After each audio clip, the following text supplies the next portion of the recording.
అందరికీ నమస్కారం. Welcome back to our channel voice of stories. నా ప్రాణమ పార్ట్ 2.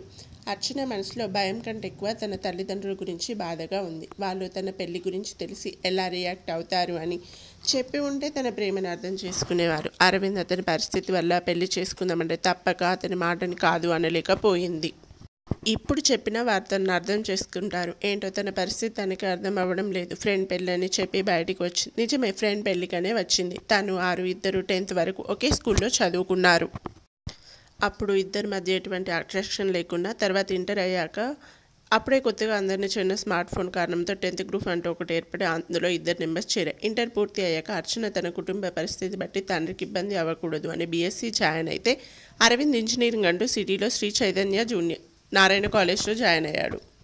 కరోనా టైంలో ఇంటి వద్దే ఉండే ఆన్లైన్ క్లాసులు వింటున్న అరవింద్కి కొన్ని ప్రాజెక్ట్స్ కూడా చేయమని మెసేజ్ రావడంతో అందులో డ్రాయింగ్ కూడా ఉంది. అప్పుడే అతనికి కరోనా వచ్చి క్వారంటైన్ అయితే ఓపిక లేక ప్రాజెక్ట్ టైంకి సబ్మిట్ చేయలేకపోతాను, అలా అయితే మార్క్స్ తక్కువ వస్తాయని బాధపడుతున్నాడు. అప్పుడే గ్రూప్లో తన ఫ్రెండ్స్ హెల్ప్ తీసుకోవాలి అనుకున్న అరవింద్కి అర్చన డ్రాయింగ్ బాగా వేస్తుందని తెలిసి తనని అప్రోచ్ అవుతాడు. తను సరే అని అతనికి సాయం చేసి ఆ తర్వాత వారి ఫ్రెండ్షిప్ని బిల్డ్ చేసుకున్నారు. ఆ తర్వాత కరోనా నుండి కొంచెం కోలుకున్న దేశం మామూలు అవుతున్న టైంలో ఇంజనీరింగ్ లాస్ట్ ఇయర్లో ఉన్నారు. హాస్టల్కి వెళ్ళిపోతే డిగ్రీ పూర్తి చేసిన అర్చన బీఎడ్ జాయిన్ అయింది.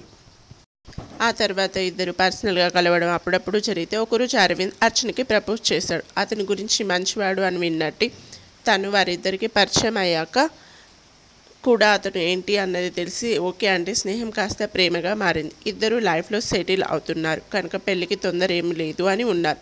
అలా ఉంటున్న వారికి అర్చన సిస్టర్ అనుష పెళ్ళి ఇంట్లో ఆర్థిక సమస్యలు తెచ్చిపెట్టింది. అప్పటి వరకు ఇంట్లో ఏ లోటు అంటే ఉన్నంతలో బాగానే ఉన్నారు, రూపాయి అప్పు లేకుండా. అర్చన ఫాదర్ సుధాకర్ ఒక చిన్న ప్రైవేట్ కంపెనీలో గుమస్తా. అతని జీతం ఇంట్లో ఖర్చులకు కొద్దిగా కూడబెడితే పిల్లల చదువుకు మాత్రమే అవుతుంది. దాంతోనే ఇన్ని రోజులు గడిపారు. కానీ ఎదిగిన ఆడపిల్ల ఉన్నప్పుడు ఆమె పెళ్ళి అంటే చిన్న విషయం కాదు.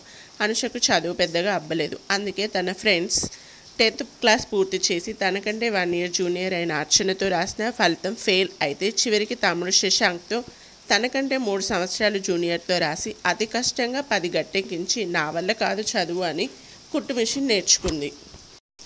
వాటితో మార్కెట్లో కొత్తగా వచ్చే ప్రతి ట్రెండ్ని ఫాలో అవుతూ అంతగా చదువు లేకున్నా తనకి అంటూ ఆదాయం సృష్టించుకుంది. ఆడపిల్ల కదా, ఒక వయసు వచ్చాక పెళ్లి చేయాలని, ఆర్థిక పరిస్థితి బాగోలేదు అని ఊరుకుంటే 22 సంవత్సరాలు ఉన్న కూతురు పెళ్లి చూస్తూ ఉండగా సంవత్సరానికి పెళ్లి కుదిరింది. Please support me, follow me my channel.